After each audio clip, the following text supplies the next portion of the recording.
Hello friends. आज हम पृथ्वी की ऊष्मा बजट के बारे में पढ़ेंगे। उसमें जानेंगे कि पृथ्वी का ऊष्मा बजट क्या होता है, प्रक्रिया क्या है, महत्व क्या है, किसे कहते हैं। तो पृथ्वी पर जो सूर्य की जो ऊष्मा होती है उसका लगभग आधा अरबवा भाग जो उसकी ऊष्मा का पृथ्वी प्राप्त करती है, जिसमें से मान लीजिए जैसे पृथ्वी सूर्य से प्राप्त होने वाली जो ऊष्मा की मात्रा है वो 100 इकाई है। तो उसमें से जो पृथ्वी को जो प्राप्त होती है 100 इकाई, उसमें से 35 इकाई तो परावर्तन एवं प्रकीर्णन द्वारा वापिस अंतरिक्ष में भेज दी जाती है, जिसमें परावर्तन के अंतर्गत बादल द्वारा 27 इकाई भेज दी जाती है तथा पृथ्वी की सतह द्वारा 2 इकाई एवं प्रकीर्णन द्वारा 6 इकाई भेज दी जाती है। इसको एल्बिडो के नाम से कहा जाता है। जो ये 35 इकाई वापस सेम टू सेम भेज दी जाती है वापस एज इट इज़। उसके अलावा 65 इकाइयाँ पृथ्वी द्वारा 65 इकाइयाँ अवशोषित होती है, जिसमें से 14 इकाई वायुमंडल द्वारा होती है तथा पृथ्वी 51 इकाई को अवशोषित करती है। उसमें से 19 इकाई तो वाष्पीकरण द्वारा खर्च हो जाती है तथा 9 इकाई जो है संवहन विधि द्वारा तापमान गर्म करने में खर्च हो जाती है तथा 6 इकाई जो है ग्रीन हाउस गैसों द्वारा अवशोषित कर ली जाती है।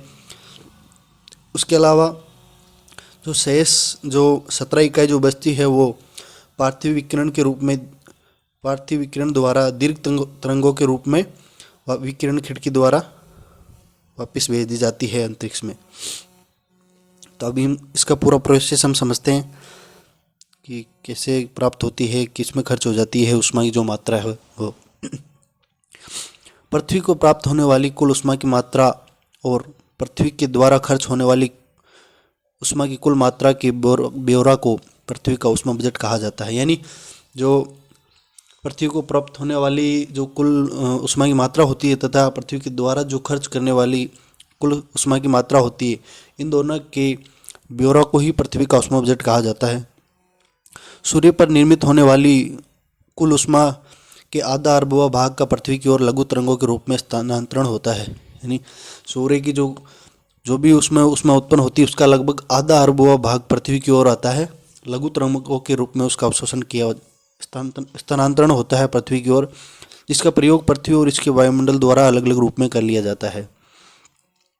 सूर्य से आने वाली कुल ऊष्मा को 100 इकाई मान लिया जाए। एग्जाम्पल के तौर पर सूर्य से आने वाली कुल इकाई को 100 इकाई मान लिया जाए तो उसमें से 35 इकाई ऊष्मा तो परावर्तन व प्रकीर्णन द्वारा लघु तरंग के रूप में वापस कर दी जाती है जी टी, जिसका तापमान पर कोई प्रभाव नहीं पड़ता है। यानी जैसे वो आती है वैसे उसको तुरंत भेज दिया जाता है, इससे तापमान पर कोई इफेक्ट नहीं पड़ता है। शेष 65 इकाई ऊष्मा का अवशोषण किया जाता है, जिसमें से 14 इकाई वायुमंडल द्वारा तथा 51 इकाई पृथ्वी की सतह द्वारा अवशोषित होती है। पृथ्वी अवशोषित ऊष्मा में से 19 इकाई का खर्च वाष्पीकरण की प्रक्रिया में करती है, जबकि 9 इकाई का ऊष्मा संवहन विधि द्वारा वायुमंडल को गर्म करने में खर्च हो जाती है। उसके बाद बचती है शेष 23 इकाई। 23 में से पार्थिव विकिरण के रूप में दीर्घ तरंगों विकिरण द्वारा निर्मुक्त किया जाता है 23 को। इसमें से 6 इकाई ऊष्मा वायुमंडल में उपस्थित ग्रीन हाउस गैसों द्वारा अवशोषित हो जाती है, 6 इकाई तो उसमें अवशोषित हो जाती है और बची जो 17 इकाई ये विकिरण खिड़की द्वारा सीधे अंतरिक्ष में चली जाती है। विकिरण खिड़की का अर्थ होता है जहाँ ग्रीन हाउस गैसों का इफेक्ट नहीं होता है, तो वहाँ से ये विकिरण खिड़की द्वारा अंतरिक्ष में वापस चली जाती है 17 इकाइयाँ।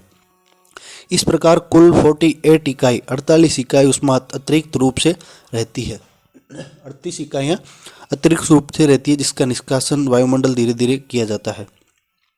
धीरे धीरे रात में वायुमंडल इसका निष्कासन करता जाता है, सुबह तक लगभग इन सब का निष्कासन कर देता है और फिर सुबह होते ही वापस वही रूटीन घूम जाता है, वापस वो इकाई आ जाती है और फिर वही क्रम चलता रहता है, रात को फिर से वो वापस भेजती है। इस प्रकार पृथ्वी से प्राप्त होने वाली ऊष्मा का पूर्णतः व्यय हो जाता है।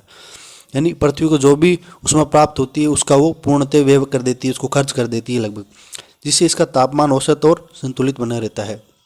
इसी ऊष्मा बजट के कारण पृथ्वी का जो तापमान है वो संतुलित रहता है तथा इस प्रकार पृथ्वी को जो किरणें प्राप्त होती है, जो भी ऊष्मा प्राप्त होती है सूर्य से, वो इस प्रकार उसको खर्च कर देती है तथा वापस भेज देती है।